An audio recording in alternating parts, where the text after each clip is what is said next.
Hey everybody, welcome. Here we go. Episode 7 of Tough Bumps. My name is Matt Connarton, and all the way from the great state of Iowa is Erich Pilcher. Hello, Eric. Hello, Matt. How How are are you you? doing? Oh, Oh, we're twins. Um, we're like those twins I saw in the news who finish each other's sentences and stuff. No, we're not really like that. yeah. I Um, but yeah, here we are, episode 7. And we are streaming the show live. Of course, most people will listen to the podcast, but if you happen to be home on your Saturday afternoon, or if you're out and you just see the notification on your mobile device, you might be tuning in. By the way, I was able to sneak in a plug last night on Retro Spectrum Radio with Paulie C, the show that I'm on Friday nights. Hey.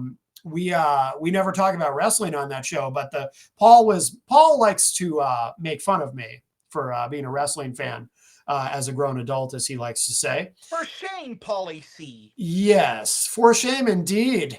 But it gave me he's picking on me, right? And I said, well, we're doing episode 7 of Tough Bumps tomorrow.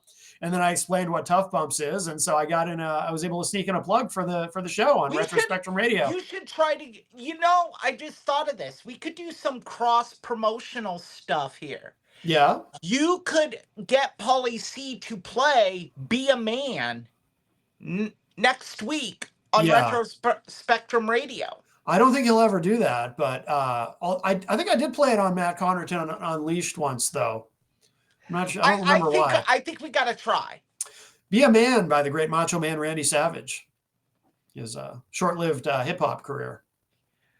Thankfully. I mean, not quite to the level of M. Sizzle, but it wasn't bad. I mean, some of the lines in it were kind of funny. I like Be a Man. Yeah. I don't mind Be a Man. I think it's great.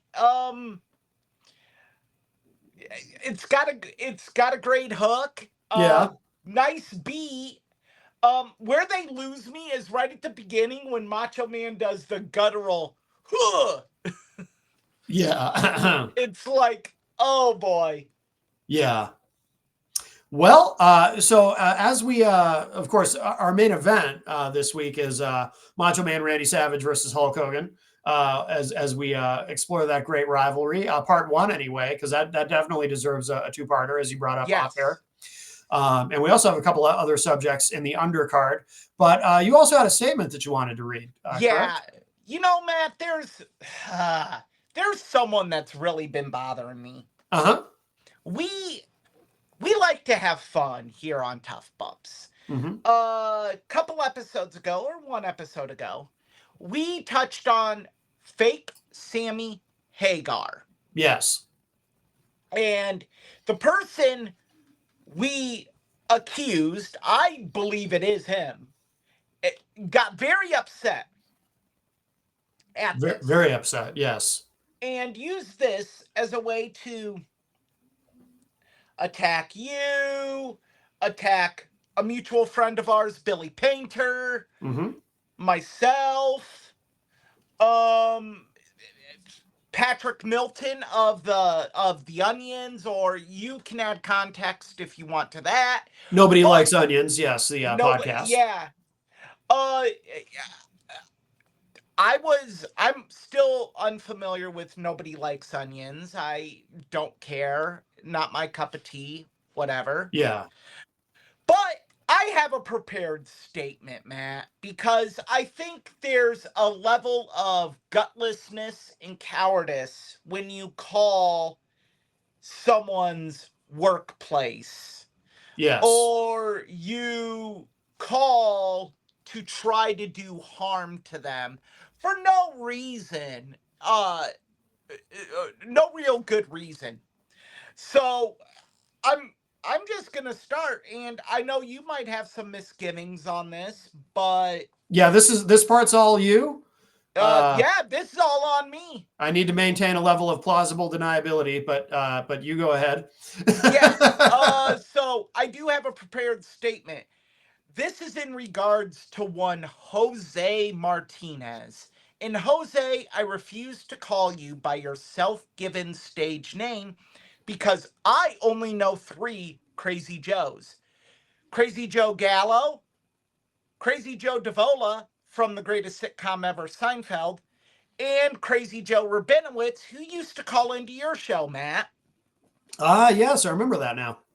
Now, over the last week, 10 days, Jose, you have been stating that Matt or the Onions recruited me to harass you. Jose, the fact is, you recruited me with your words. And they're not even smart words. Your racist tangents, your senseless drivel, and your complete misunderstanding of historical context and biblical context. For the record, I have never spoke with Patrick Milton. I have never emailed Patrick Milton. I've never messaged Patrick Milton. I didn't even know Patrick Milton until you made countless videos talking about wanting to stick certain things into his orifices. Something that I heavily suggest that you get some very, very good therapeutic help for. I only met Matt through one of my best friends, Dirk Don, when I asked, Dirk, who is this idiot, Crazy Joe? Now, you say things that we are all scared of you. Who's scared of who, Jose? You block anyone who calls you out for your racist takes, your sophomoric boomer humor, recycled bits, and so forth. You called the police on DJ Reckless for calling you out, and then calling you when you challenged him to do so. You called the FBI on Billy Painter. All they did was laugh at you. You refused to answer phone calls from any of us on your studio line, despite you challenging us to call you. And yet, we are the cowards? Jose, there is only one coward involved here, and it's the person that stares at you in the mirror every day. That's you. At the end of the day, you want publicity, fame, and notoriety without the talent or working for it. Hence why you made Matt's phone number public. Although it's listed on his website, you called his boss, No, who also, we don't want to talk about that. you threatened to call the mayor of Manchester, who probably wouldn't take your call and did it only to speak with an elderly special needs man. See, the fact is, you need us, Jose. You need to fuel your illusions of grandeurs, fame, and fortune. You do not have the knowledge, or talent to obtain. It's really sad and pathetic, but those words are best used to describe you. Before you respond in your Section 8 apartment, please try not to get kicked out of this one for peeping at the neighbors, you creep. I know what you're going to do. You're going to make fun of my voice. You're going to mispronounce my last name. You're going to make fun of where I live, accuse me of being homosexual in a way that isn't even funny, just indicative of your lack of intelligence to do any better. One of my favorite films is A Bronx Tale. Robert De Niro's character says the saddest thing in life is wasted talent.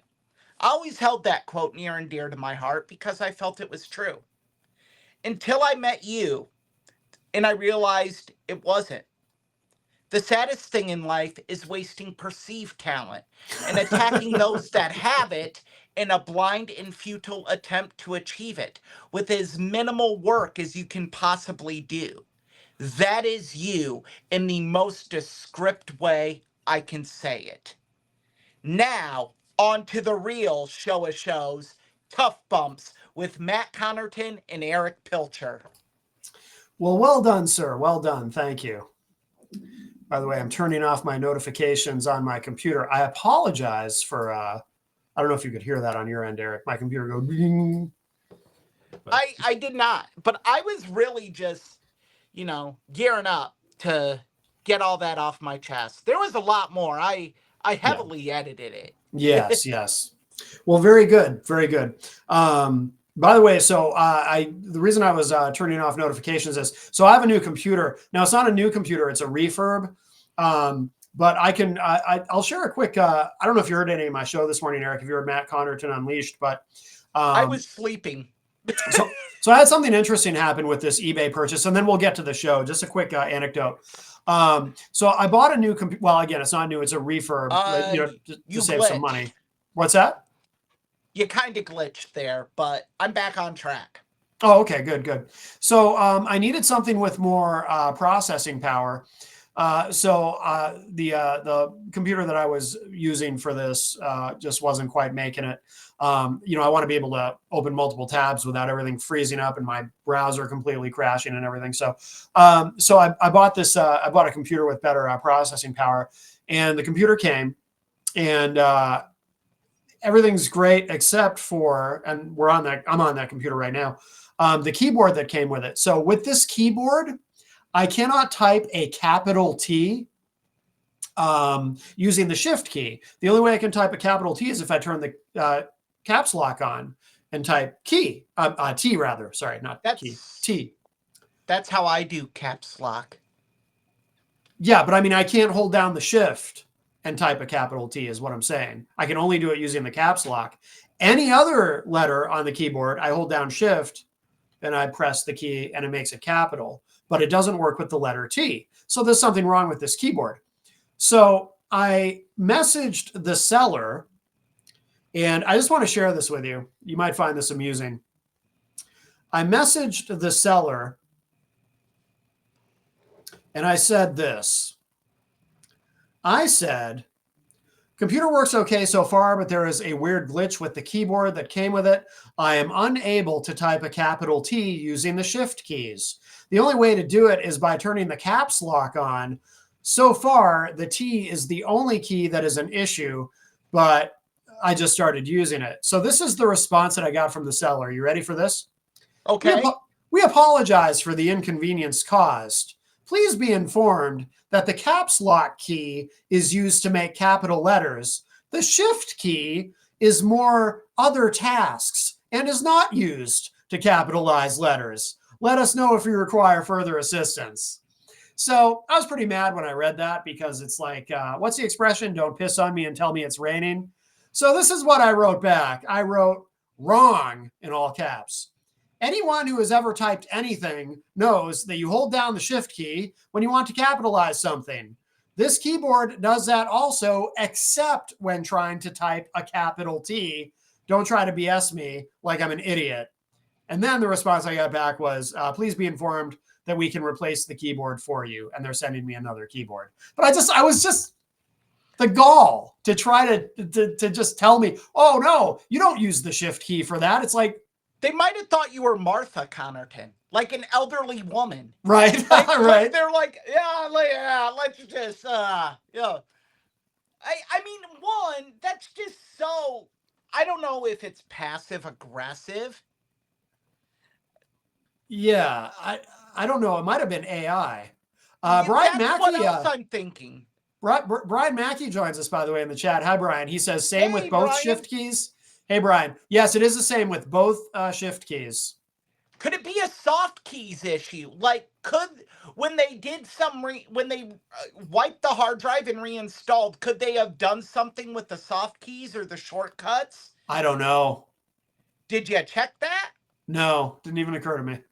I just thought of that. So, did not even occur to me. You're talking to a 3-time NRTC Technician of the Month. Brian made a comment that I do appreciate, Brian. I'm not going to read that one only because we keep politics out of this particular program. But I'll read an edited version of it. I'll go ahead and put it on the screen though. No, they thought you were brainwashed. Believe anything. The type of person who believes anything. You can read the comment for yourself if you're. I see that. If you're watching the video. I don't know how I feel about that because I am center right. Yeah. But it's hard to sit here and disagree. I mean, yeah. Maybe I'll have to spend $5 million and get a Trump card. Oh wow. Okay. Yeah. Have at it, Hoss. Anyone wants my thoughts on that? They can go to my Facebook page. Yeah. And see, it is public. And I'll leave it at that. Yes. Very good.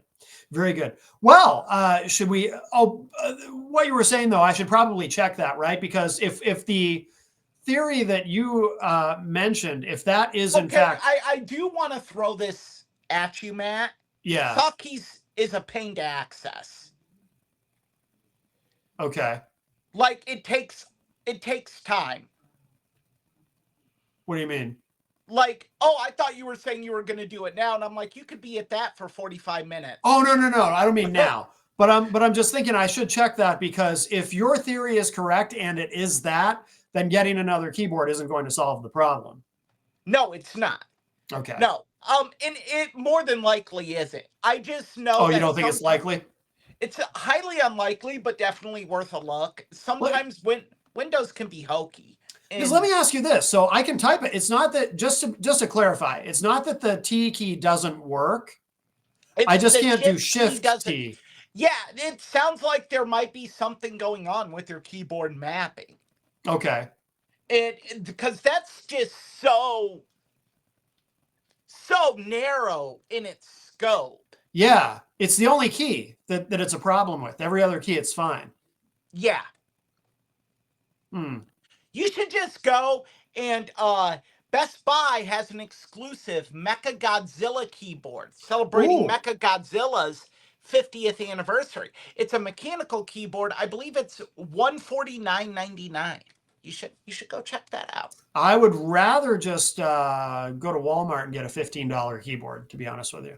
But is it authorized by Toho in celebration of Mecha Godzilla's 50th anniversary? What I'd rather do is get a $15 keyboard, and then maybe I can order online a Godzilla sticker or something. I'll just slap it on there. Call it good. But no. This is like embossed with Mecha Godzilla on it. You're not understanding why this is awesome. What I'm going to do is I'm going to have a $15 keyboard. I'm going to get a Godzilla sticker, and I'm going to just take a Sharpie and I'm going to write Mecha on it. How's that? No, slap that on there. It's the same thing, isn't it? Moving on. Yeah, Brian says just get the sticker. No. I could just get the sticker. I could keep this keyboard and just, I mean, there's already something wrong with it. I just might as well slap a sticker on it. Who cares, right? At this point. I mean, maybe Gonzo could paint Mecha Godzilla on it for you. Now that would be pretty cool. I don't even know where Gonzo is. I haven't heard from him. Yeah, I haven't heard from him. I don't even know where he is. I don't know. He may have left the country for all I know. No, I hope he's well. I haven't heard from him in a long time. I do too. I love Gonzo. Yes. I love Gonzo. I love Kyle Clayton too. Absolutely. I miss my time being on Manchester Infamous with John Hopwood, Kyle Clayton, and Gonzo. Yes. Although we got nothing accomplished on those shows. Yeah, that doesn't matter. Like, no, it really didn't. Like, John would tell me, "Oh, this is what we're going to talk about," and he would give me a rundown, and no, it did not happen. Nothing. We maybe got to one subject, and that's no dig. It was a great time, and sure, it was great, compelling television. But yeah, it got to a point where John would be like, "Oh yeah, Kyle and Gonzo's gonna be on. We're gonna have you call in, and we'll talk about something." Oh, okay. Right. Oh, by the way, I see also Texas Mike is on the Facebook chat. Yeehaw! The Facebook chat shows up separately. I don't know why. I'm going to have to try to figure out why it does that. But he says, good afternoon, folks. So yeehaw, Texas Mike. Yeah. It's nice to do this. Texas Mike, too. It's nice to do this on a computer where I can have multiple tabs open and it doesn't freeze everything up. I miss Texas Mike as well. I saw him in that. I know you saw him last night for Retro Spectrum Radio. Yes, he's become a kind of a semi-regular on that program.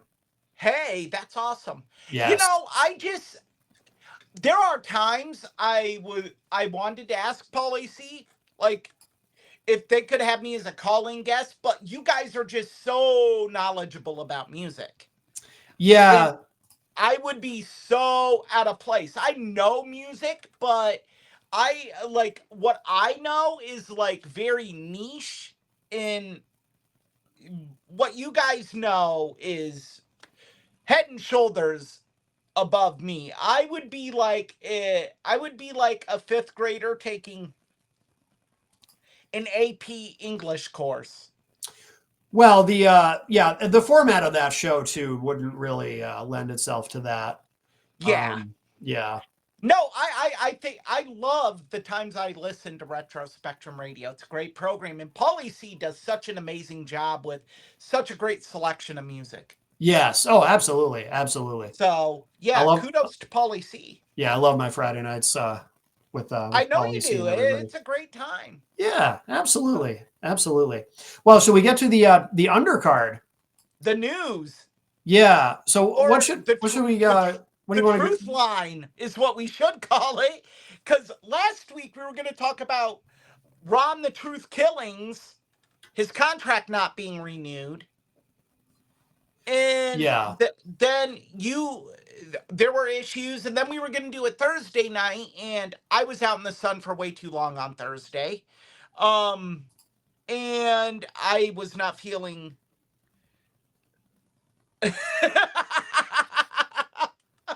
no worries, Brian. Believe me. Yeah.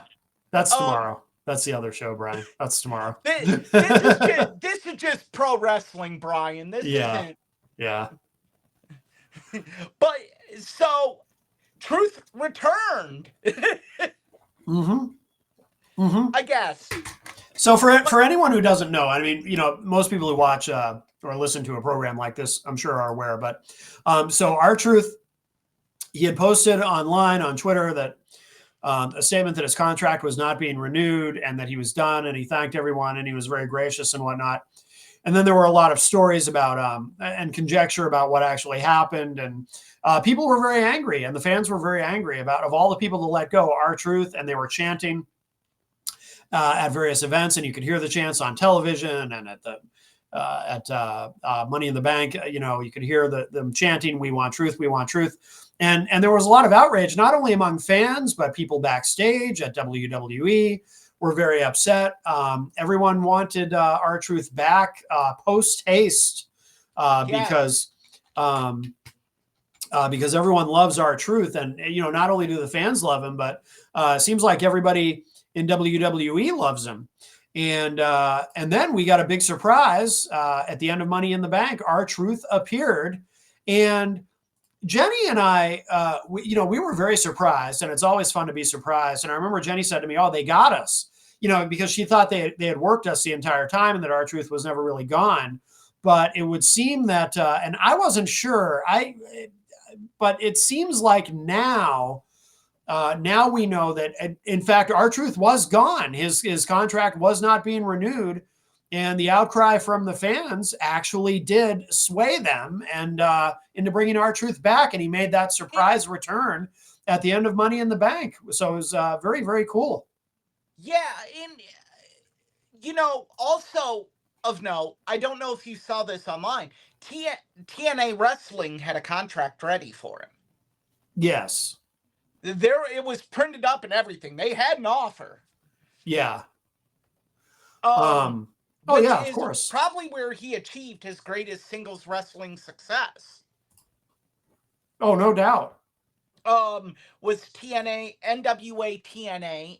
He was a 2 or 3-time NWA champion, 2-time tag champion there. I think he was a multiple-time X Division champion, maybe just a 1-time X Division. But regardless, look, my whole thing with Truth is this.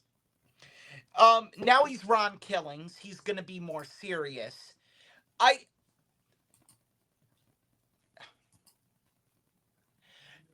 don't know if this is. I don't know if with someone so beloved as he is in the WWE locker room, if you work the boys with him. Right. It doesn't work. The locker room will commit a mutiny against you. Yeah. On that. So they're not going to work the boys, or the boys and girls on that. Yeah. So conversely, I don't I honestly do believe that his contract just was not going to be renewed Yeah, I at agree. all. I agree. And he probably, I'm gonna say, I think Uncle Dave would disagree with me. Um, he probably could have made more money. TNA Wrestling, New Japan, All Japan, maybe going those routes, definitely. Maybe even MLW or Game Change or even AEW. Who knows? But I think at the end of the day, staying with WWE probably offered him stability. Oh And yeah. I think them saying, we'll let you be Ron Killings helped. Because Mm-hmm. if they say you're coming back as our truth, I could just as easily see Killings saying no. Really? I could. I know he likes being truth, but I think he wants to show he wants to be Ron Killings on the big stage. Yeah. Yeah, that's interesting because so when it was first announced that when he first announced that he wasn't being renewed, I thought, well, so I have a couple thoughts. First of all, I was not. I know people were angry. A lot of people were very very angry and disappointed. I was disappointed, but I was not angry because we don't know. There's so much we don't know. There's so much we still don't know. Was he asking for an absorbent amount of money to resign? and No. they couldn't meet his price?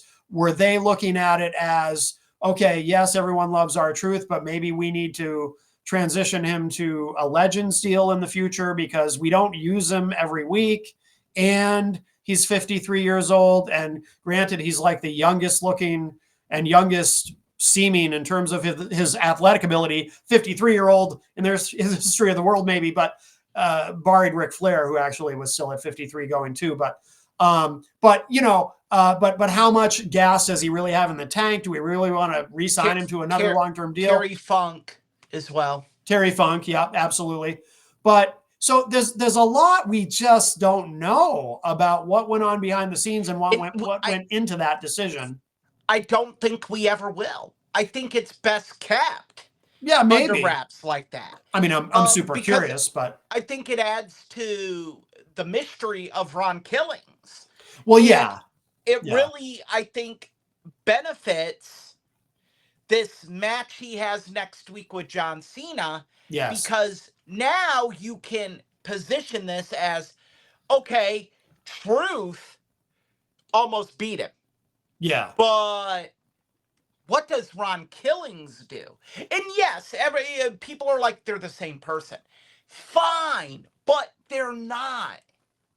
And I'm going to say that is if you've watched an R-Truth match and watched Ron Killings match, they're different matches. Mm-hmm.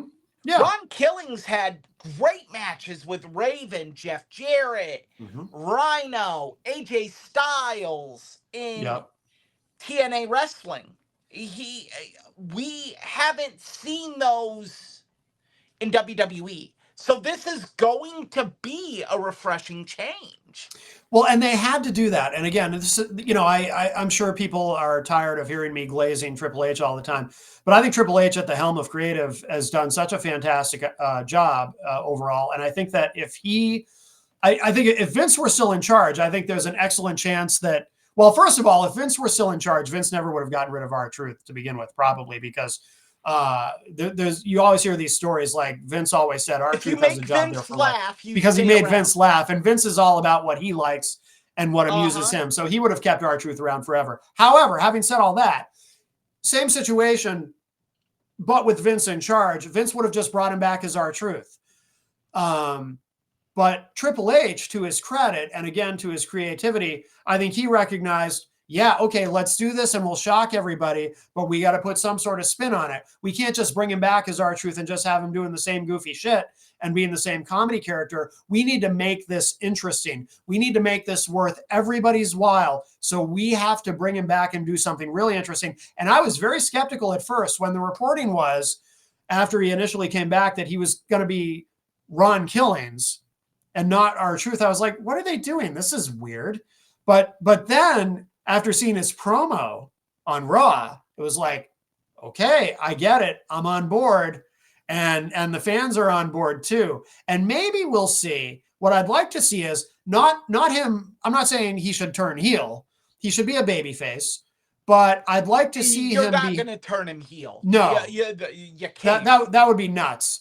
But I'd like to see him have some of those heel characteristics he had. Because I told Jenny, because Jenny was not familiar with that era of R-Truth when he was a heel and he was muttering to himself all the time and he'd walk out into the arena smoking a cigarette and all that stuff. What's that? Little Jimmy. That was the beginning of Little Jimmy too. Yes, that version of R-Truth was epic.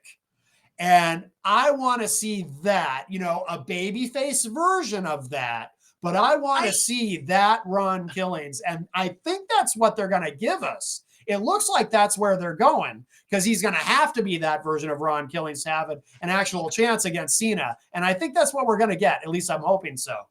I think you're right to a degree. I don't think you can do that right out of the gate because there's too much of this good what am I looking for? Goodwill. Yeah. With Ron Killings. I think you can do it as a slow burn. I think what you could do is, I don't think they go this route. I think they could pivot from him and Cena to him and Punk. That would be very easily. Sure. Because you could have CM Punk help Truth beat Cena next Friday night on SmackDown. Oh, yeah. And then Truth is happy that he won. He beat Cena, but then he finds out that it was because of Punk. Mm-hmm.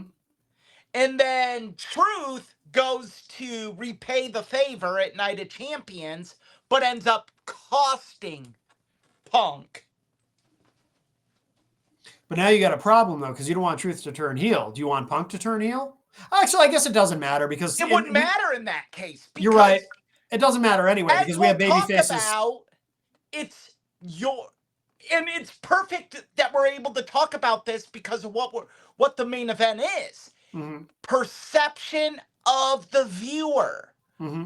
What does the viewer see? Like right now, the viewer sees Rocky looking out the window. Oh, yeah. Hey, Rock. He's cute, yeah. Aw. Get some pub rock. But yeah, it's just, you could very easily go that route and there isn't a heel or a baby face. Because again, the viewer, based on how they see it, is going to decide who their heel in their baby face is. Yeah, that's true. And we, as fans, the audience has become conditioned to really be able to do that anyway, because you see that a lot now in the current era, which I love. Some people bitch about it. Some people get carried away with it too. They'll say, oh, there's no such thing as heels and baby faces anymore, which is not true. You still have clearly defined baby faces and heels. It's just sometimes you have baby faces at odds with each other. Sometimes you have heels at odds with each other. I'm sorry to cut you off, Matt. No, it's okay. As the world has changed, so is the view of heels and baby faces. Yeah. The gray area is so much larger now than it was in the 80s and 90s. And that's, that had a lot to do with the Attitude Era did that. And then when they went to the PG era or Ruthless Aggression, they tried to get away from that. And that was a downfall for Vince. But I think it's also too, and this kind of piggybacks on what you were just saying is, you know, as I talked about, I think I talked about this on the first episode of this show. One of the reasons I think wrestling, from my perspective, why for me it's better than it's ever been, is because we see a layer of character development beyond anything that we've ever seen before. And so that allows you to have these characters with these complexities.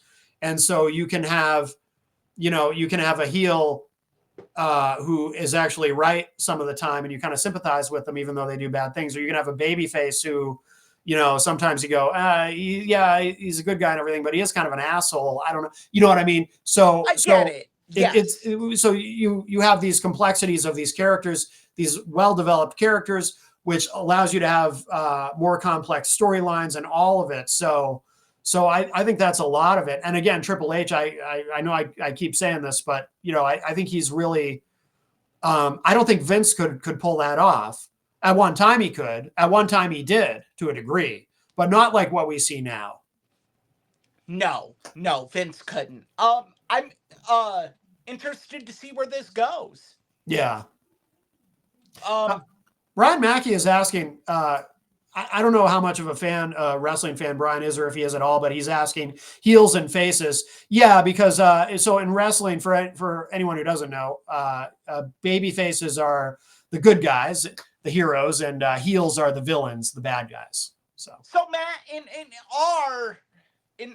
for this show, who would be the heel and who would be the face between the two of us? Yeah. Well, after your opening statement, you are clearly the heel. You know, I'm cool with that. Mm-hmm. Like, yeah, I was actually going to say, you know, I think I'm the heel because you are like, in regards to wrestling, professional wrestling, you are like this internal optimist. Yeah. And I am like the judges on the Muppets. It stinks. Right. I am very jaded and like I am a I feel bad saying this. I am a very much a poor man's version of Jim Cornette. I'm not as eloquent as he is, but I am very much of the same mindset he is. Don't break kayfabe. Don't do this. Don't do that. Don't give me that flippy dippy bullshit. Don't give me a match. Like, if the flippy dippy stuff comes with it, cool. Don't overdo it like they did with Swerve and Will Ospreay this past week on AEW. 1 minute in, they're flipping all over the place and countering each other. And I like that stuff. Oh my God. It's like, you don't have to do it. Yeah. Don't just go. Don't build up. Like, that was cool the first time I saw it when Rob Van Dam and Jerry Lynn did it. Yeah. Like, it made sense when they did it because you're trying to get over that Jerry Lynn can actually compete with Rob Van Dam. And Rob Van Dam has held this TV title for a year or however long he'd had it at that point. Mm-hmm. But you got to get Jerry Lynn on that same level as Rob Van Dam. So that's what you're doing. You don't have to get Swerve Strickland on Will Ospreay's level, and you don't have to get Will Ospreay on Swerve Strickland's level, so why the hell are you doing it? Right. Well, on that note, should we move? Do we have anything else on R-Truth, or should we move on to the other very interesting subject? The other very interesting subject, and we've already touched on it. CM Punk in Saudi Arabia? Yeah, when we said Night of Champions. Oh, yeah. That's true. That's true. The reason this is interesting, of course, for people who don't know, is CM Punk, I guess there's no way to avoid getting a little bit political, because CM Punk, with whom my politics would seem to align, for just based on what I know about him, He in the past has been not subtle about it either.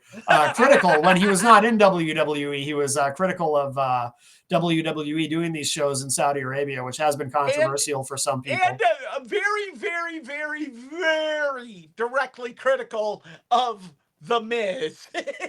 Yeah, what did he tell Miz to go suck we cannot repeat it. Yeah, it is pretty. It was pretty vulgar. It's pretty graphic Yeah. and vulgar. The tweet is no longer there. I always thought that was so unfair and out of bounds of Punk. Yeah. To go at Miz like that. Like, yeah, I thought that was unfair. Yeah, it was a little over the top. But I guess he did apologize to Miz. Oh yeah, they're all good now. Yeah, absolutely. I mean, and I don't know how, like, based on what you see from the Miz and everything, I don't think the guy is capable of holding a grudge. No, he doesn't seem like he doesn't seem like he is. He doesn't seem like that kind of person. I mean, they kicked him out of the locker room and made him dress in the hallway for like a month. Yeah. And he's still here. So yeah. He clearly has the maturity and the pragmatism to not hold grudges, at least professionally. I mean, who knows what he's like in his personal life, but at least professionally, he doesn't seem to hold grudges and doesn't take things personally, which is good for him. And he's gotten a hell of a career for himself. Some people would call him a coward and a pussy for that. But Miz is from Ohio. Yeah. He's not a real New Yorker. Oh, that's true. Yeah, he's not a real New Yorker. Yeah. He wouldn't last a second in New York, would he? No, not at all. So how do you feel? Obviously you and I are both big CM Punk fans. How do you feel about this? Punk has now reversed his position because he's a big enough star. He could say no. I even kind of assumed that it was built into his contract. And actually, maybe it is built into his contract with WWE that he doesn't have to go to Saudi Arabia if he doesn't want to. But he is going. He's actually going this time. I'm going to look right at the camera here. Okay. Adjust my hat. Put this on full screen for you. I don't give a shit. Okay. And look, here's the deal. I'm surprised a little bit, actually, that you don't care. Only because of the sports. I know the sports washing thing bothers you. I was just going to touch on that. Yeah. I hate sports washing in general. Yeah. I've made it a point to never watch a WWE Saudi show for that very reason. In fact, you did an entire segment on Matt Connarton Unleashed about sports washing. I hate sports washing. I think it's absolutely horrible. But look, CM Punk is an employee. Mm-hmm. Brian's just saying goodbye. He's got to go. He's not a fan. Thanks for hanging out, Brian. Thanks for checking out the show, Brian. Yeah. Yeah, definitely. If you ever want lessons on pro wrestling, let one of us know. We can give you the rundown. There you go. It's hard for me because I hate sports washing. Mm-hmm. I hate it because can you define for a lot of our listeners aren't going to know. Sports washing is when a government, and it's usually a violent form of government or a dictatorship, uses sports to put up a front of their atrocities. Yeah. And they pay big money for this right and ability to do it. Yeah. WWE makes billions off their Saudi Arabia shows. Yes. So it's very disgusting, in my estimation. Now, where I'm going to kind of not backpedal, not step away from it. At the end of the day, Phillip Brooks, CM Punk, is an employee of TKO. And, We don't know what was brokered. We don't know what was done. Right. I don't consider this Phillip Brooks selling out. I Yeah. consider this a form of Phil Brooks trying to get away from things he said in the past. Look, you can hate Saudi Arabia and go. They're not one of the same. Now you can say, "Oh well, he bashed the Miz over it, and taking the money. Now he's taking the money." Okay. Most of our listeners, I'm going to assume, have jobs. I guarantee you, at some point, if you've been there long enough, you've had a philosophical difference with something your job is done. Sure. But you still take that paycheck every week or every 2 weeks, do you not? Right. Right. What is the difference between you doing that and Phil Brooks doing the same thing? And keep in mind, the caveat here is Phil Brooks has said several times in interviews that he wanted one more match with John Cena. John Cena has a limited amount of dates left. True. This could have been WWE saying, hey, him and Triple H have a very good relationship now. Triple H probably said, hey, we got this all mapped out up to that last date in December. This is where we got it. I'm sorry, but this is where it makes sense to fit you in based on what we have planned for you, based on what we have planned for John Cena and everything else. You can do it here or not. Choice is yours. And look, so yeah, it doesn't bother me. The act of sports cleansing bothers me, and that's where it stops. I don't sit there and say, oh, well, CM Punk is a piece of garbage for doing this. Or the golfers that took part in Live Golf are different because they ignored the atrocities.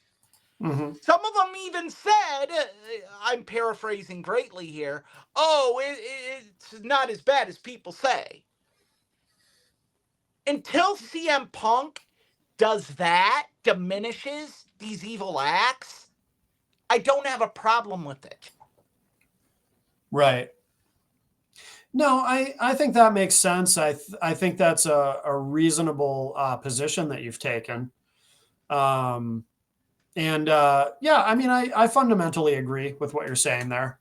I mean, now the problem I have is I'm still not going to watch this. Yeah.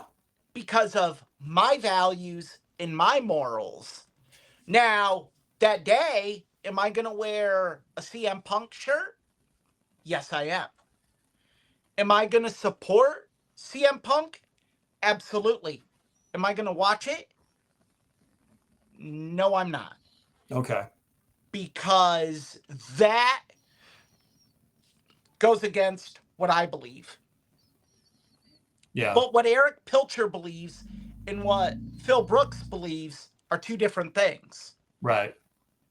And I am not, I should not be a guy to stand on top of the mountain and say, I'm better than you because I feel this way, or I'm doing this, or, I don't know what went on to get him to do this. Mm-hmm. I don't know what deal was brokered. I guarantee you, some people are like, oh yeah, he took the bag and ran. I guarantee you it wasn't just a bag, it was many bags. Sure. And you know what? Cool. You know why? CM Punk is in his 40s. His window He's to make 46. Yeah. his window to make as much money as humanly possible is rapidly closing. Mm-hmm. Do what you got to do. Now, if he comes out and betrays what he feels about Saudi Arabia, then I have a problem. and I'll say something about it. Like, dude, why? Yeah. But until that happens, no, it doesn't bother me. Yeah. Doesn't bother me either. And actually, Jenny and I, I'm sure we will watch it because we'll be too curious about it not to. But I will say, I mean, there certainly is progress in terms of, and none of this justifies anything like the murder of Jamal Khashoggi, for example. But when the first event that WWE did there were no women on the card, wasn't allowed. Over time, women have been on the card. They are, they still have to be kind of well covered, but it's there's progress there in terms of the presentation of WWE. And I have to admit, I thought it was pretty cool when, for example, when Sami Zayn, the first time performing there, and he came out, he's Muslim and he's very proud I'm not a religious person, so it doesn't mean anything to me on a spiritual level, but I thought it was kind of cool for him just because I like Sami Zayn. He got to come out in I don't know what it's called, a thobe? You know what I'm talking about? Yeah. So I thought that was kind of a cool moment for him, and he's speaking Arabic to the crowd, and I thought that was kind of neat. So, I guess that's where I am with it. Maybe it can foster change. Maybe. I mean, yeah. That's where I end on it. No, but I admire and respect your sticking to your guns on that. I do. It will kill me. Yeah, you want to see it. I know. Yeah. I want to see it, and because there's that thing in the back of my mind that's like, I supported this guy really since his career began. Mm-hmm. And how many world title matches is he gonna get? But at the end of the day, my morals and my values, I can't watch it. And I'm only one person. I'm not me saying I'm not going to watch it isn't going to change anything. Sure. But and I'm not saying this again to put myself above anyone or say I'm better than you because I'm not watching it. It's just my belief on it. Yeah. But yeah, it'll kill me. I'll be refreshing the Wrestling Inc. results page frequently. You couldn't cheat a little bit and just watch that one match? No, you can't cheat morals and values. No, I know you wouldn't do that. They're not morals and values. Right. They're no, I'm with you. Yeah, and no. I'm with you. I'll be fine. I'm sure my cousin Austin will message me. Oh my God! Yeah. Something, or I can't believe that happened, and I'll be like, oh yeah, okay. He knows how I feel about it. Maybe a highlights clip on YouTube. Give that a little click when you see it show up in your feed. Okay, but give it a little click. If someone isn't supposed to drink, do you say have a little drink and it's no problem? No, probably shouldn't. Do you go to a meth addict and say, here, take a little smoke of meth out this tin foil? Just one more fix. Just one more fix. Yeah. No, I'm sure, though, like, when I'm laying in bed and just scrolling through Facebook Reels, one, because I do follow a lot of pro wrestling on Facebook, one will pop in there. Yeah. And, I mean, that's not me actively seeking it, though. What if you watch it, but you watch it with the sound off? Does it still count? Who's the heel now, Matt? I think I've become the heel. I think I'm doing a heel turn here. I think we've done an Austin versus Brett. I think we've switched roles here. No, because the pro wrestling fans will be like, listen to this blowhard talk about how he's not gonna watch it, asshole. Maybe. Holier than thou, dick. Maybe. Yeah, maybe. Yeah. All right, maybe we haven't switched roles. My my attempts to be honorable are just they're Yeah. like, fuck him. I'm still a baby face, but with heel tendencies, I guess. Nah, they're like, he should listen to Matt. What's good for the wrestling is good for the world. Right, right. All right. No, but in all seriousness, I do admire you for sticking to your guns. I think that's very Thank you, admirable. Matt. I do. Absolutely. Well, should we get to the main event? Yeah. It really kind of seems like the main event is secondary to everything that's went on. These first 54 minutes. Yeah. Well, I'm excited because first of all, as you know, and some listeners might know, newer listeners might not know this, but Macho Man Randy Savage is my all-time favorite wrestler. Randy, here, I love Randy. Yeah. And Randy just doesn't, it's hard to believe he doesn't get the credit he should. Mm. Because everyone thinks about the 80s, they think about Hogan. The 90s, you think about Brett, Shawn, NWO, 2000s, he's done. Mm-hmm. But man, you want to talk about the guy that put the Intercontinental title on the map? It was Randy Savage. Yeah. His match with Ricky Steamboat made the Intercontinental title bigger than the world title. By the way, I changed the layout so the Tough Bumps logo is right over Hogan's face. I think I should leave it that way. What do you think? I think you should. It's an improvement for him. Absolutely.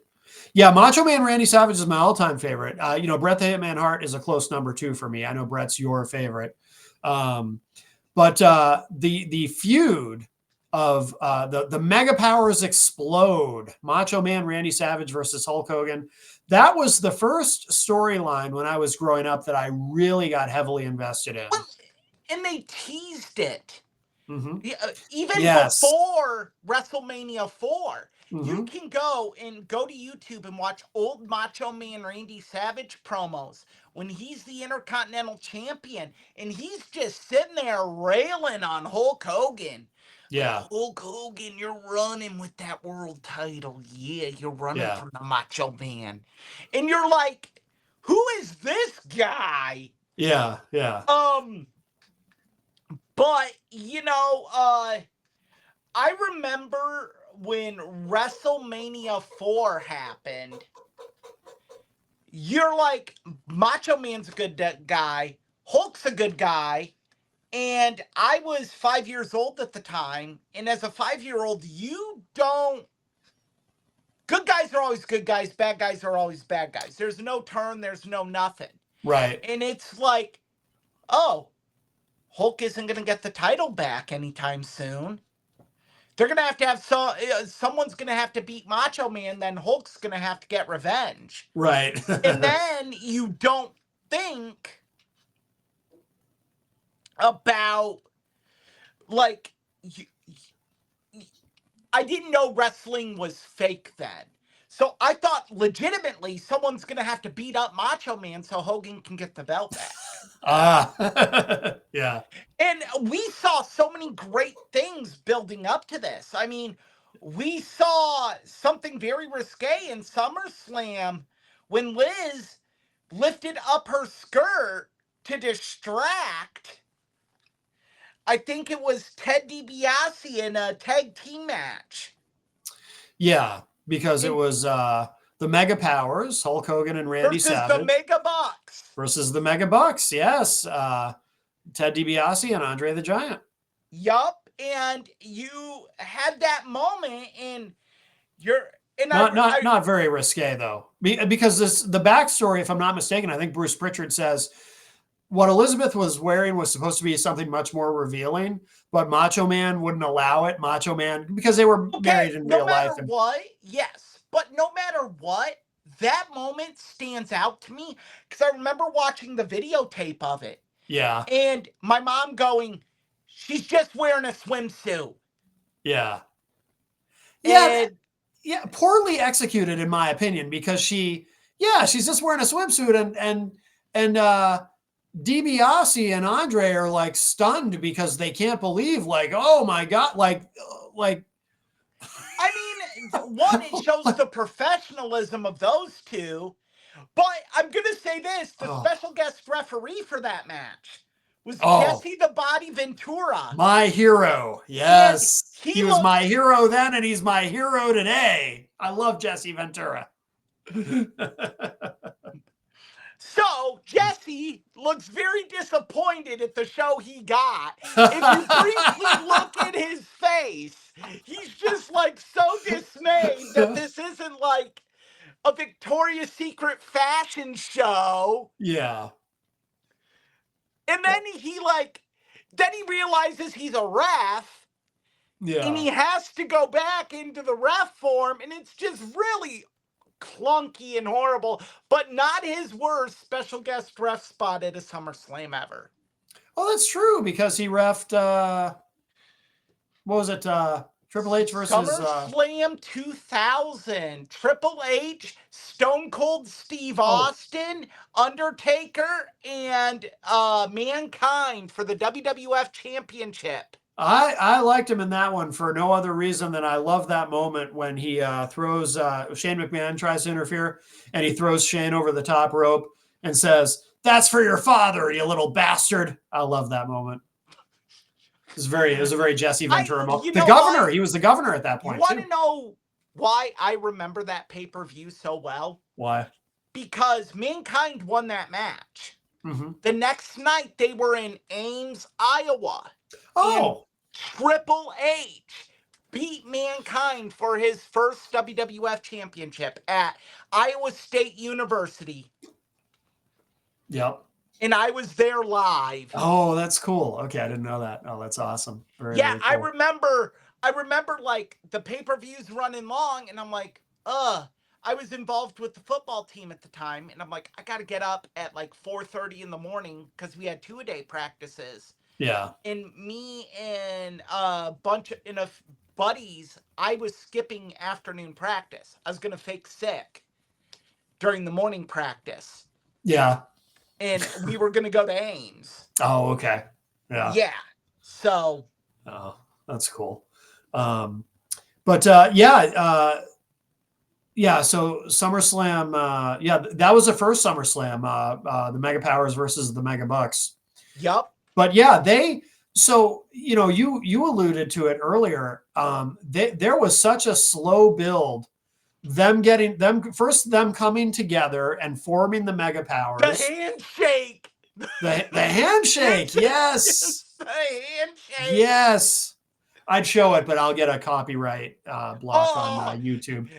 But the interview where they do it. That was so good. And you could tell too, they were having so much fun. Because there's a lot of stories about a lot of tension between the two of them, and times that they were getting along in real life, times that they were getting along and times that they were at odds with each other. I suspect that was one of those moments that they were really getting along well, because they clearly were having a lot of fun with each other. And for anyone who's never seen it, I'm sure if you go on YouTube and you just type in Hogan Savage handshake, you'll find the video immediately. Oh, man. If you've never seen it. It's hilarious, and it's so much fun. It's really good. Oh, it's something. Yeah, it's an iconic moment. I would say it's an iconic moment in wrestling history. I would do that. I would say that as well. I mean, a little backstory here. The Dark Side of the Ring episode from their first season about Macho Man and Liz. They were really good friends with the Boleas. Yeah. And where things fell apart is Liz left Randy. And basically Hogan's wife Linda helped Liz leave. Mm-hmm. And Macho Man thought something was going on, and that really parlayed into the build, because Then you had some real tension there, and Mm-hmm. Macho Man he's always intense, Mm-hmm. but oh man, his the best promo is when he says, Hulk Hogan, I hate your guts. I hate you so much. And Yeah. you could feel it. And Oh you're like, yeah. he really, I don't think he hated Hulk, but you could tell that there might be a little voice in his head that's like, Yeah. I really hate this guy. The promos that when Macho Man eventually turns heel again and turns on Hogan, the promos leading up to their WrestleMania 5 match, the promos that Macho Man did, in my opinion, were the most intense of Oh, of yeah. his of his career, And they and were, oh, go ahead, Matt. they're just filled with palpable rage. They were so good. Yeah. And we talked about this earlier. That's why I said it's awesome we're talking about this now. Because talking about this now, we're able, there's a correlation here, and I'm getting there, people. Just bear with me. I said earlier, we get to see the perception of the people Mm-hmm. and make our own call. They really hit that home with this feud because Hogan, 1 week on Superstars, would say, Oh no, brother, I was helping Liz. And you would see the camera angle as if it was Hogan's view. Yeah. But then the next week, you would see Savage's view, and you would see Hogan's hand carrying her on her derriere, and you would be like, "Oh, maybe Randy's onto something. Mm-hmm. Maybe there's something there. I get why Randy's upset. Like again, I'm 5 years old. Yeah. Puberty hasn't hit yet. Girls, yucky, cooties, Yeah. but." You're kind of, as a 5-year-old, you're sitting there and you're like, well, it's his girl. I can see why he's mad. Well, also that tapped into this is something people miss when they talk about Hogan in the 80s and Hulkamania and everything. And I don't know how deliberate this was or if it's just kind of how it worked out, but it seems to me that there was something a little bit more sophisticated to the way that Hogan was portrayed than people realize, because Hogan was always, throughout the 80s, and early 90s, he was always the hero, but there was a pattern where it was whenever one of his fellow baby faces would turn on him, you could always kind of see, if you looked hard enough, how the heel, the newly minted heel, whether it be Paul Orndorff or Macho Man or whomever, kind of had a point.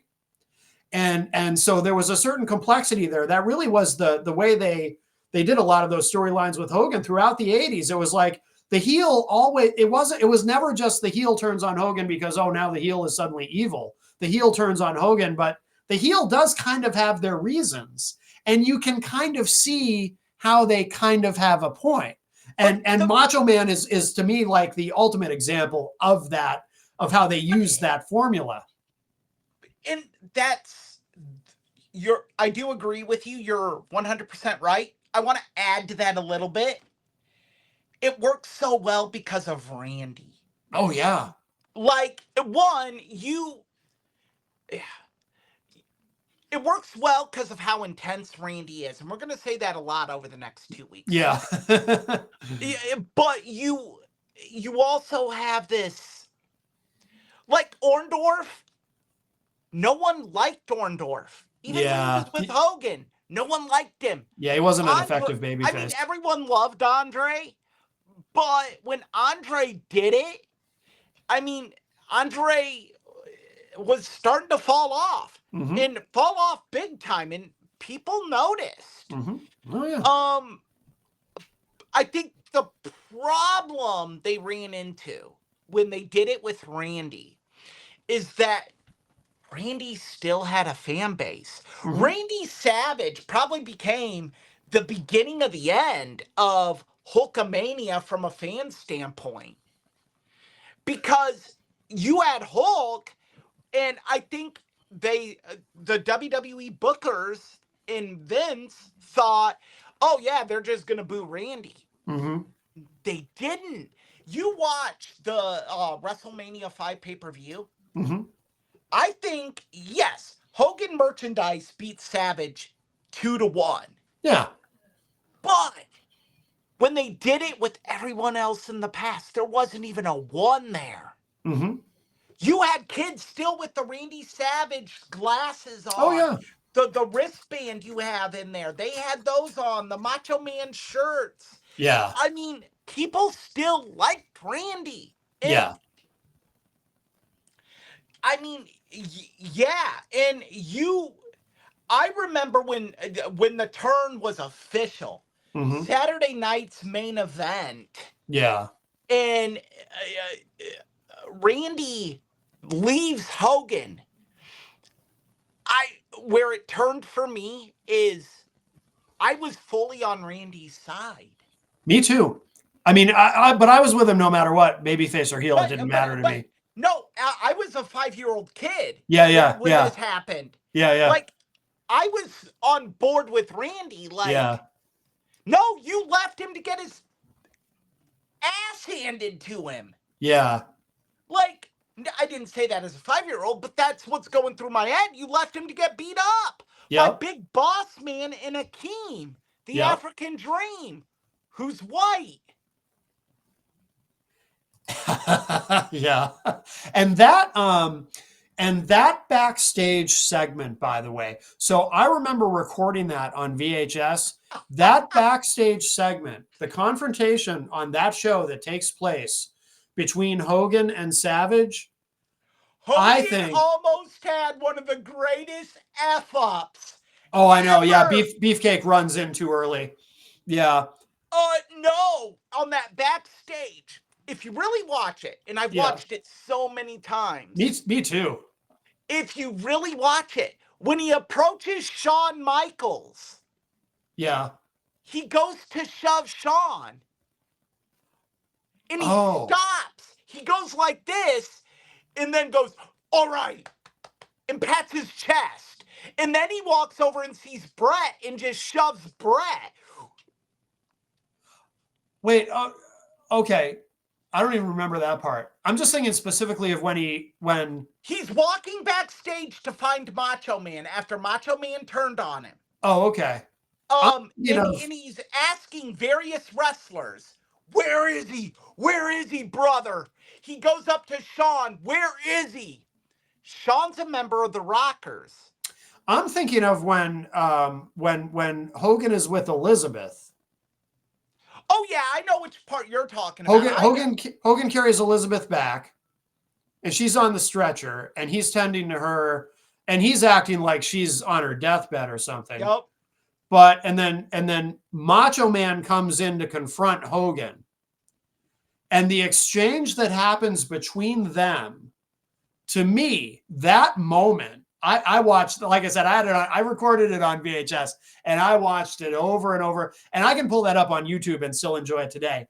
To me, as characters in a backstage segment, that was the two of them at their absolute best. Yes. As characters, it was absolute best. Brilliant. What I'm referencing is later in that same episode. Oh, okay. Later on, He's walking backstage to find Macho Man. Oh, okay. Yeah. And he's going up to random wrestlers, questioning them. Yeah.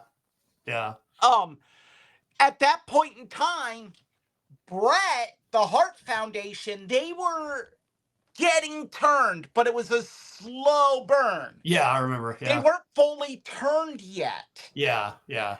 He goes up to Shawn Michaels, who's a part of a face tag team, the Rockers. Yeah. He goes, where is he, brother? I know you know where he's at. He goes to shove Shawn Michaels.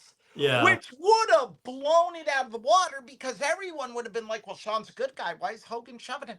And he goes to shove him, but his arms are too far out. He goes, okay, brother. Walks away, finds Bret Hart, and you can tell Bret is prepared for his moment, gets up and he's like, where is he? And he just throws Bret Hart. And you're like, Bret Hart had you can just tell when Hogan grabs and Bret's like, Yeah, because it was live too. This was yeah, completely live. They didn't tape this. This was a live television you can broadcast. just tell So that, there were no second takes. you can tell Bret's just like, what is going on here? And Yeah. it's a hard chuck. Like, Yeah. he chucks Bret. Yeah. Yeah. And Bret just goes into the wall, and you just see kind of Shawn as Hogan stampeding, look over at Bret Yeah. like you can tell he's concerned. Like, Yeah. Yeah. what? Yeah. Yeah. Yeah. The whole thing was so good. It was so good. But Hogan could have royally screwed the pooch had he shoved Shawn Michaels. I mean, I'm sure they would have done something to explain it, like he was. Oh yeah, Hogan was just in a rage, and of course, if something like that happened today, it wouldn't even matter because But man, at that point in time, there was such a clear delineation between baby faces and heels. Yeah, like you got. I go down that rabbit hole and I think, what if? Because because here's my concern. Yeah. Shawn was a Spitfire then. Yeah. Would it have been out of the realm of possibilities for Shawn to just get up and pop Hogan? Oh, I don't think that would have happened. Keep in mind that his first night in WWF, he got in the face of Hoss Funk. I think if something like that had happened though, and Hogan made that mistake, I think if anything, Shawn would have probably liked it because he would have been thinking, ooh, maybe I'm gonna get involved in this storyline somehow. That'll be great, you know. I don't think it would have come to anything. And then he saw Bret basically get thrown through a cement wall. Yeah. Yeah, I'm sure Bret will tell you that Hogan meant to do that. Right. But yeah, and the whole thing. So it was predictable in one sense. We all knew that's where it was going. They're split. The Mega Powers exploding. I didn't. Oh, you didn't? Oh, well, you were 5. Yeah, but I could not fathom those two separating. But we saw and again, this was at a time when Vince still understood long-term episodic storytelling. Yup. Because talk about a slow burn. But 1 year. What's that? You had 1 year. And keep in mind, you had 3 pay-per-views to get through. Mm-hmm. Macho Man, during that title reign, he did not have many major title defenses. Yeah, that's true. He had maybe a handful of them because a lot of his matches were tags with Hogan. Yep, that's right. I mean, and a majority of his matches were with Ted DiBiase, who he beat in the finals of that tournament. Yeah. And then the Survivor Series was 5-on-5 elimination matches. Yeah. I think he might have I don't even think they had the Royal Rumble then. Or they did, but the winner did not get a shot at the champion. Okay. Right. Yeah, that was before they started that. Yeah. So I'll have to look that up here. Give me a minute. I think Macho Man might have been in the Rumble match itself. Yeah, because I think they might have teased in the Rumble match that something. I do remember. Yeah, I mean, as far as actual title defenses, I remember he defended against Andre the Giant on a Saturday night's main event, and that might have been the first title defense actually after winning the title. He also defended against Ted DiBiase on a Saturday night's main event, which is just a amazing match. Mm-hmm. Him and Ted DiBiase. That WrestleMania 4 might be one of the most underrated matches of Savage's career. I agree. That match he had in Ted DiBiase, you want a great worker that just never gets the credit. Yep. Ted. Yep. Savage would not have been as loved as champion. He wouldn't have been on that high pedestal if it wasn't for Ted DiBiase. Yeah. in that tournament. If it wasn't for Ted and the way he snuck, how they booked that was beautiful too. Yeah. Ted DiBiase weaseled his way to the finals. Macho Man had to fight through. I Mm-hmm. mean, natural Butch Reed, Mm-hmm. one man gang. Oh, Macho Man was wore down. And he had to compete with Virgil and Andre outside the ring, and Liz had to go get Mm-hmm. Hogan to help. Yeah. It was beautiful It how they was. did that. It was, absolutely. And the attention to detail too of that tournament where Macho Man, he came out for every match. He had a different outfit, and of course he and Liz, their outfits matched. Different Yup. for every match. Just so beautifully done. Perfectly done. Yeah, Um, he was not, he did not wrestle at Royal Rumble. He was in the Rumble. he was in the Rumble. Okay. He was in the Rumble, but I'm going through here. Now Hogan was in the Rumble too, right? Yes. And did they tease? They must have teased something in the Rumble, though, right? Dissension between them in the I Rumble, think it was. because they kept dropping those breadcrumbs, and I just remember thinking, I know where this is going, and I love it. It's gonna break my Yeah. heart, but I'm gonna love it at the same time. Randy Savage entered at 15. Okay. Hogan entered at 18. Okay. Yeah. Um, who won that year? I don't remember. Was it Big Hogan? John Studd. Oh, he did? I don't even remember that. Wow. Yup. Oh, God. Nothing against John Studd. I just like, why? This card also had the pose down between the Ultimate Warrior and Rick Rude. Oh, God. Pose down. And wow, a matchup of tough guys. Holy crap, I've never seen this match. What match? Haku versus Harley Race. I remember that match. That was bizarre. That was heel versus heel in a time when you never saw that. And it had zero heat. It had no heat. Nobody gave a shit. But it just looks like, from what I'm reading, it's a shoot.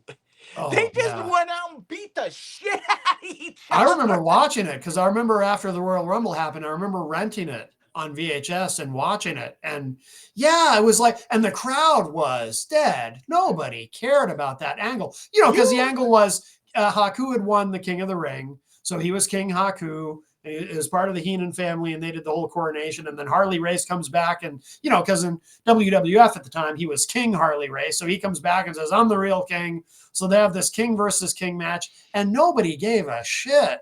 And it was heel versus heel, so there was no one to cheer for at a time when that wasn't a thing.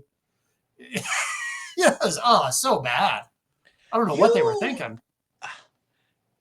Now, I'm reading this in an article, and I'm not questioning you seeing it on tape. Yeah. That match was edited off the Coliseum video release. Yeah. But included in the Royal Rumble Anthology DVD edition, as well as the version on the WWE Network.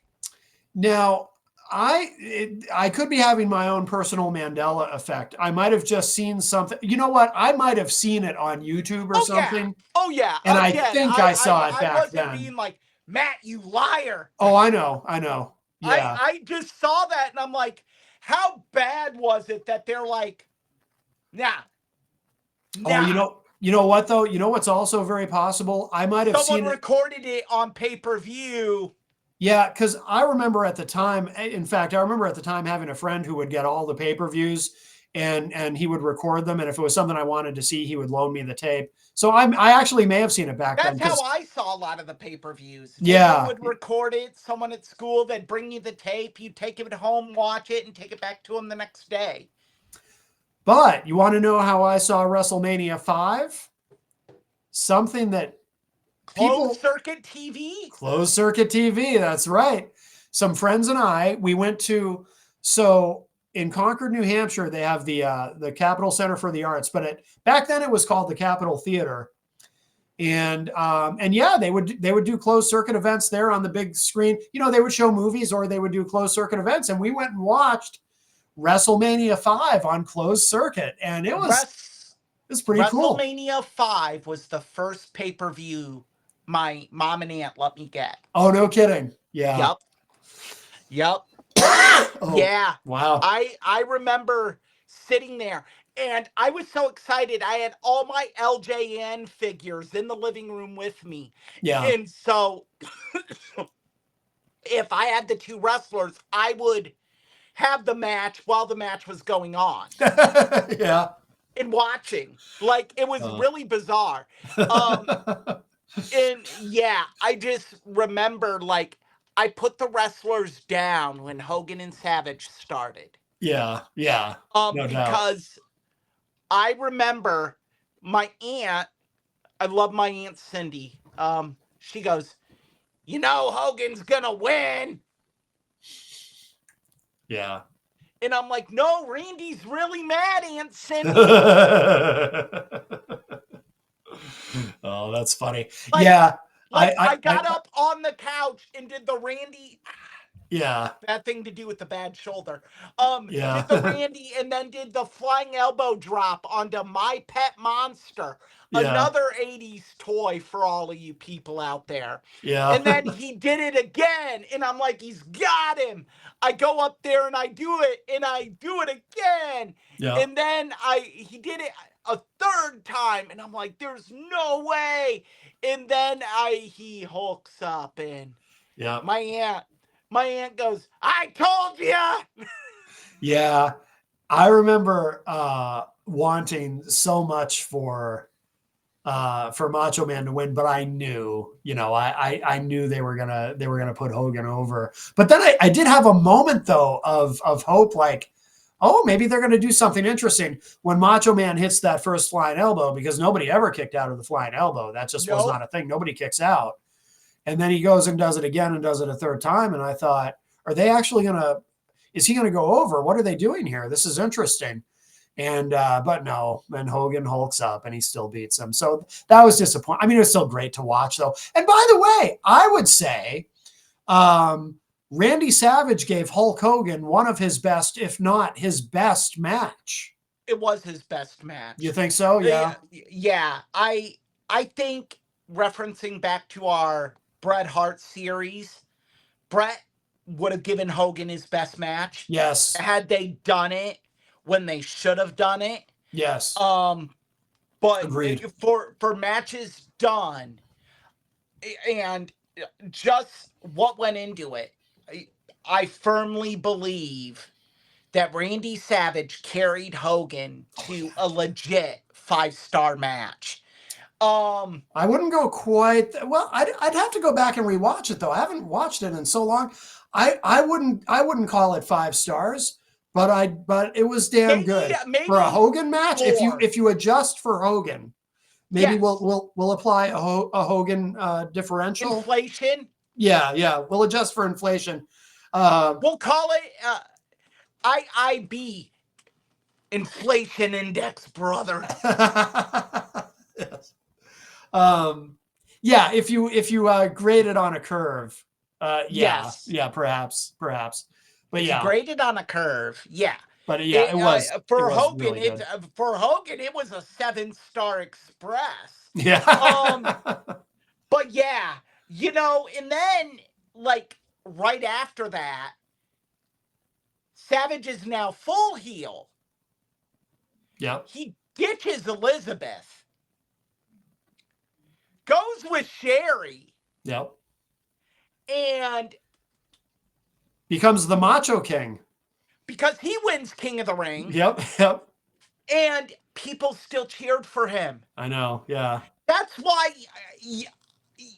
when he won at WrestleMania 7, when he won at WrestleMania 7, or no, it was 8. He won at 8. Because 7 was the retirement match between him and Warrior. Yes. When he won at 8, I felt it was too far overdue for it to matter. because when he beat Ric Flair for the title. yes, Yeah. And that storyline was just horrible. I mean, the Well, whole thing was ridiculous. And well, there was a lot going. We should do one of these weeks. We should do a show about that whole debacle. oh, that was just such a bad I have a storyline. lot to say about all of that. Oh, it was awful. The whole thing around the main event of WrestleMania 8. Oh, you want one of So the worst booked, just yeah, we'll have to do we'll have to do a mean, segment about that because that's thank God it had Piper and Brett. yeah. Because if it didn't have that, other than Shane McMahon officiating the opening bout, holy shit, what a train wreck that event was. Yeah. I mean, you had Jake the Snake changing a finish in the ring. Yeah. Yeah, we'll have to do. I'm going to say this right now. I'm going to make an executive decision. Yeah. Very soon we will do WrestleMania 8. No, that sounds good. Yeah, we should because I have a lot to say about that too. But yeah, but you're right. I mean, even as a heel, he still maintained some babyface reactions. And then we got one of my I love it. Macho Man brings in a new partner. Oh God, I actually forgot about this. How can you forget about this? Because it's traumatic. It's a repressed memory. I assume you're talking about Zeus. Zeus. Oh my God. So for those who don't know or don't remember, Hulk Hogan was in a horrific film that I've never even watched all the way through called No Holds Barred, and his nemesis was. How can you not watch that all the way through? Because when you throw up in your mouth, Eric, when you swallow it back down, it burns the throat. Good Lord. It has so many great moments. You have the guy Hogan. What's that smell? Oh, poopy. And then you have Dick. No, it's look, some things tiny wangers. Look, some things are so bad that they're good, like The Room. Some things are just so bad they're just really fucking bad. And that's it. It's like it's so bad. I'd rather just shove an ice pick in my brain than watch that. Oh, come on. No, I can't do it, dude. I can't do it. I think that bad. I maybe got 20 minutes into it. No, it's that fucking bad. No. Oh, it is. And this is coming from the guy. I actually sat through Suburban Commando. How did you start a movie that in the credits says executive produced by Vince McMahon and Hulk Hogan and think you were going to get anything else than cinematic dreck? No. I knew it would be bad. Oh, don't get me wrong. I knew it was going to be bad. I just didn't realize it would be so bad I couldn't finish it. Matt, we might have to pause after I tell you this. Yeah? I own No Holds Barred on Blu-ray. You do? Wow. Yes. Wow. All right. Well, that's actually that I was considering doing that for a classic film review. I remember you telling me that. Yeah. Just to mess with you. That would have been funny. That would have been funny. Just be like, you could still do it. What was that? You could still do it.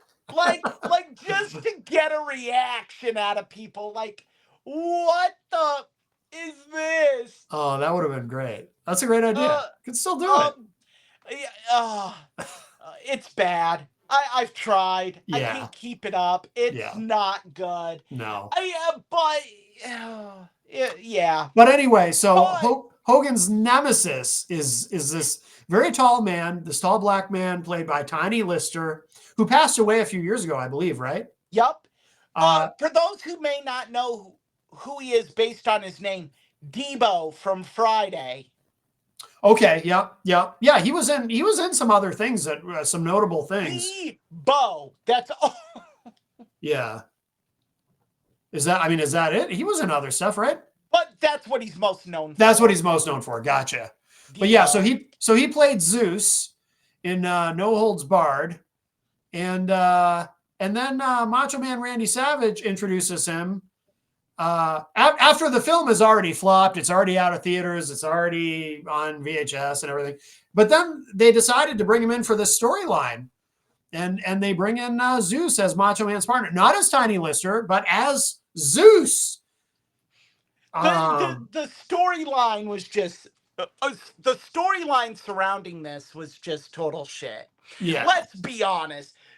Zeus doesn't realize it was just a movie and comes in to get revenge on Hulk Hogan. So bad. One, Tiny Lister was not a good fit backstage. I don't know much about that. Bruce Pritchard did a whole episode on it. Okay. It was not a good fit. And he was unwilling to learn how to work. So that led to one of the greatest pay-per-views ever. No Holds Barred. The movie. Oh, God. And the match. Oh. Matt, you had the movie and the match for $9.99. Oh, good Lord. So bad. Oh, and of course it was Zeus and Macho Man versus Hogan and Brutus the Barber Beefcake. Oh, you talk about the movie being bad. Ain't that just the cherry on top? Then you talk about this steel cage match at SummerSlam. Jesus. Oh, man. Randy tried. Oh, yeah. I mean, he was put in an impossible position, obviously, to try to make this work. I mean, this was all on his back, right? And there was not much he could do. Bruce Pritchard says that they talked to Randy and they asked him, how's it?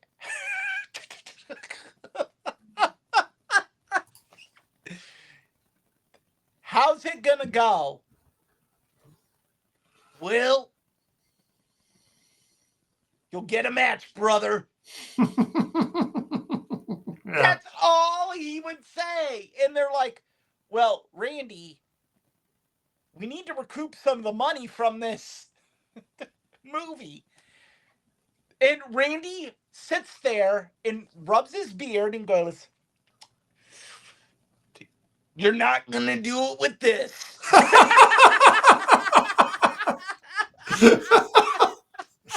Yeah. Oh, good Lord. And it just sits there and they're all sitting there just looking at Randy and like trying to get this beacon of hope. Yeah. And he goes, not gonna happen. Yeah. And if Macho Man couldn't get it done, nobody could. Yeah.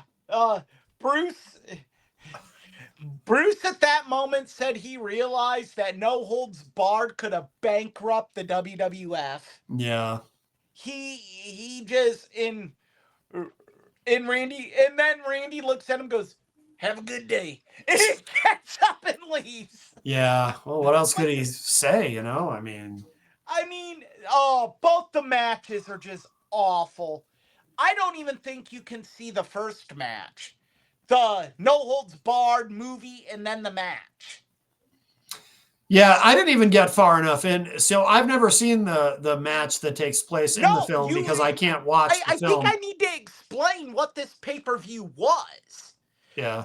It was, you rented No Holds Barred, the movie. on Yeah. pay-per-view. You watch the movie, the credits roll. Then there was an actual match between Hulk Hogan and Zeus. Oh, I didn't realize this. That was taped following a WWF Superstars taping. Oh, see, I didn't even know that. I didn't realize that. But they have a Yes! match in the movie, right? That's why the event was called No Holds Barred. The movie and the match. Oh, Jesus. See, I didn't even know. I didn't realize that part all this time. For $9.99, Matt. And what is the match like? Because I've never seen it. I assume it's horrendous. It's Hulk Hogan versus Zeus, Matt. I mean, kind of answered your own question there. Yeah. And it bombed. Good Lord. I think Bruce Pritchard said that they broke even on it. Oh. Well, it's better than losing money.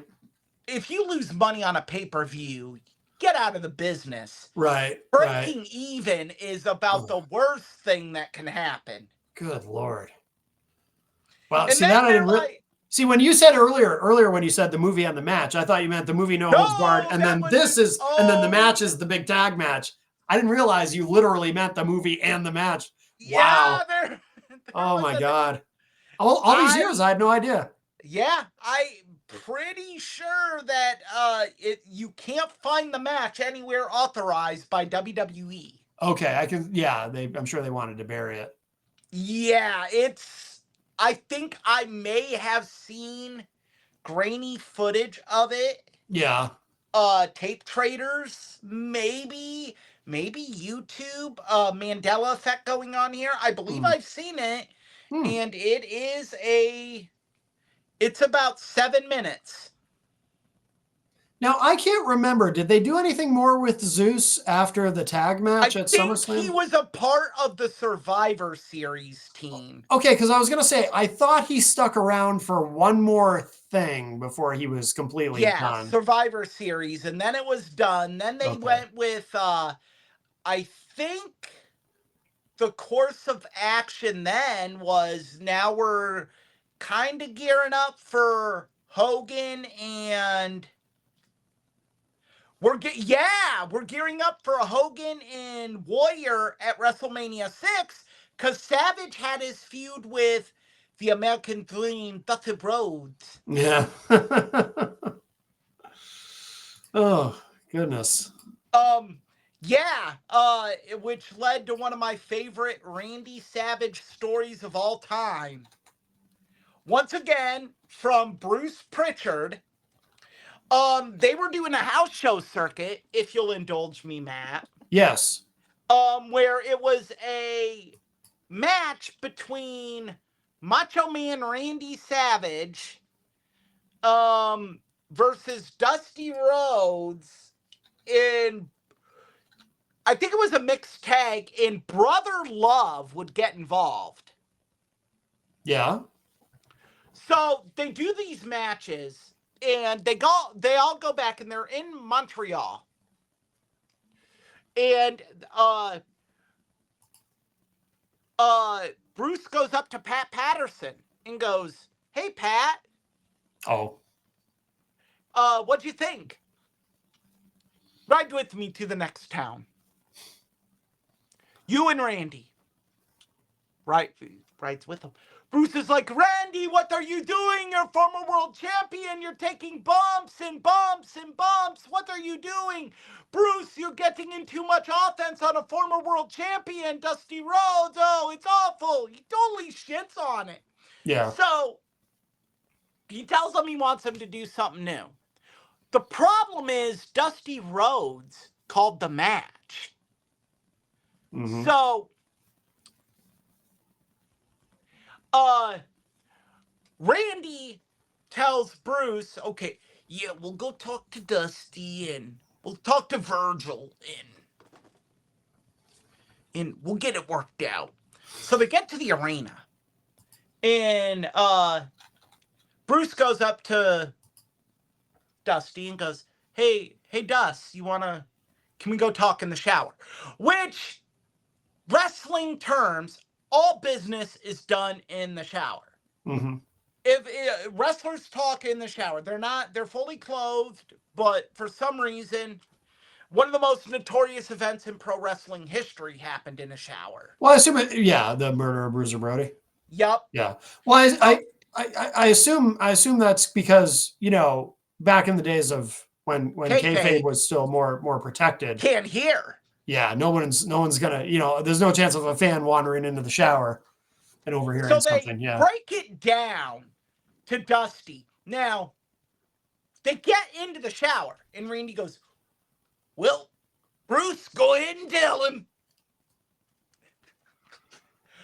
Puts it all on Bruce to tell Dusty Rhodes, who is like 4 or 5 time world champion. Yeah, and What they're and gonna an do. ego, and he had an ego about him. He has an ego about him, and Yeah. that'll become evident very soon. Yeah. Bruce tells him, and he goes, "Well, you coming to Dusty Rhodes, telling Dusty Rhodes what he gonna do. That's like stepping into the batter's box and telling Babe Ruth how to swing a bat." And Randy looks at Dusty and goes, "Well, babe, that's what we're gonna do." Yeah. And walks out. Yeah. I've heard Bruce Pritchard tell that story. Yeah, that is a great story. And Yeah. Bruce tells it so much better. But yeah, there's also the notorious Jake the Snake Roberts snake story. Oh yeah. Yeah. Jesus.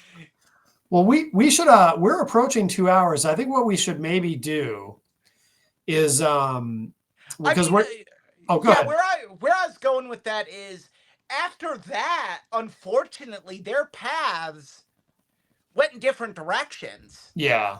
Yes. I mean, I would have loved. I believe he got a return bout on the Saturday night's main event. Yeah. But I would have loved to have it at Royal Rumble. Mm-hmm. Which that year I think Hogan was in it and Warrior won it. And the winner did not get the title shot. Yeah. That year either. Yeah. Yeah. Then you just had Savage do other things, and their paths never really diverged again until WCW. Yes. Yes. Well, we can. So I think what we should do is we'll end this episode there, and then next week, as we talked about, we'll do a part 2 because the saga of Hogan and Macho Man Randy Savage does continue in WCW. Oh boy, does it? It does. Yes. Yes. So probably each other's. Some might say they were each other's greatest rivals, but I don't know. I mean, it's very hard to disagree. Yeah. I would say I put Ric Flair as Savage's greatest rival. Yeah. I think that those stories they did outside of the WrestleMania 8 debacle, some of those stories were so good. Even the stuff they did after WrestleMania 8 was really good.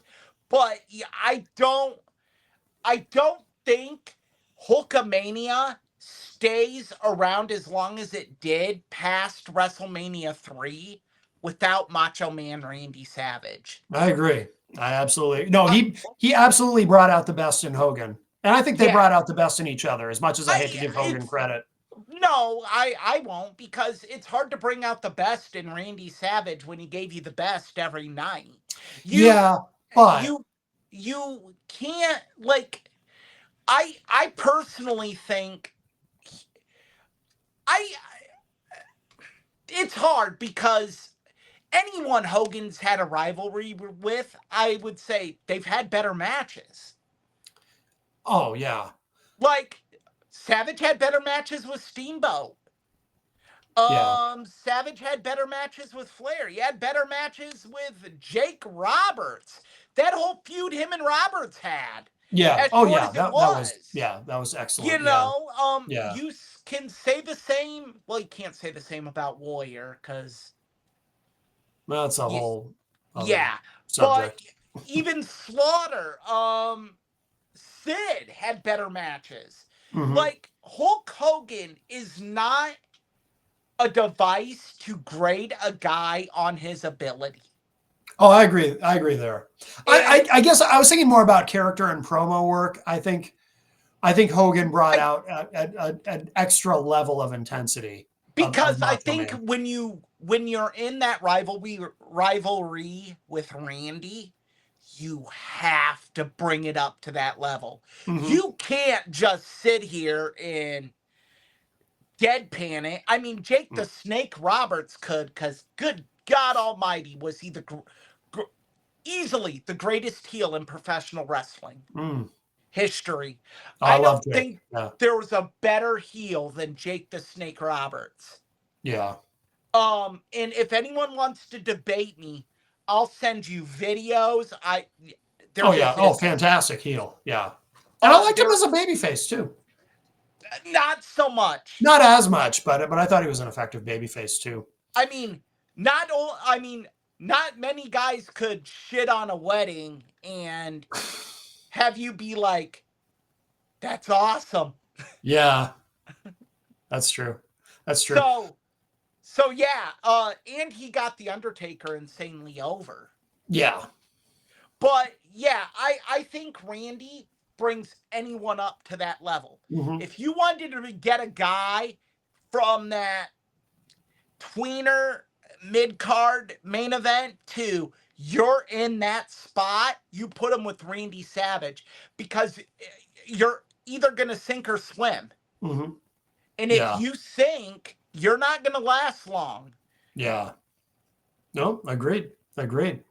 Well, okay, so that's what we'll do next week. By the way, completely off subject, but only because I was talking about it earlier. My problem with the tea. So as we're doing the show a few minutes ago, I don't know. Sometimes I just have these intuitions. I don't know why they pop into my head. I had an urge out of nowhere to just open another browser tab and attempt to type a capital T and just see what happens. It works now. After all that, now it works, which makes me wonder. What? Go ahead. Do you have a theory? You are in the presence of a three-time NRTC Technician of the Month. Maybe there's something that happens on Friday nights on Retro Spectrum Radio where this is true, by the way. This has happened so many times where Paul will be having a technical problem and he'll ask me to come help him, and I'll walk across the room to help him. And as soon as I'm in front of him, he figures it out. It's like my presence. I just have to move closer to him and he's able to figure out what the problem is. But it's so weird. I just tried it and it worked. Now I'm thinking maybe the whole time I just had to reboot the computer. Maybe it's not the keyboard. Maybe it is something with the computer and it just needed to be rebooted because it works now. I can type a capital T. You I may don't know. want to send a message to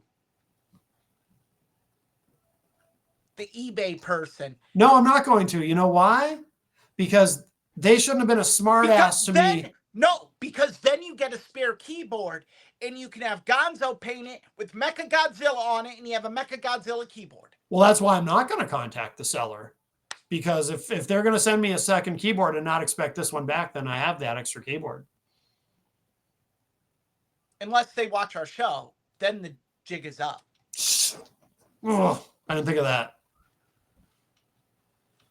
Thank you for using that expression correctly, by the way. The jig is up. Because everyone else, it seems like, so horribly misused. Everyone says the gig is up, and that's not the expression. It's the jig, not the gig. But everybody says it wrong. So thank you for saying it correctly. Thank you for being the one person I know who actually says it correctly. And to show people that I just don't mumble incoherently on this show and that I actually do pay attention, that might be the start of my babyface turn. Oh, very good. Very good. By the way, with this new computer I'm using, you have not, I don't know how it's looked on your end, but on my end, beautiful. Nothing is frozen. Nothing is frozen. Love it. Yup. I'm really glad I did that. And I'm glad the keyboard works now.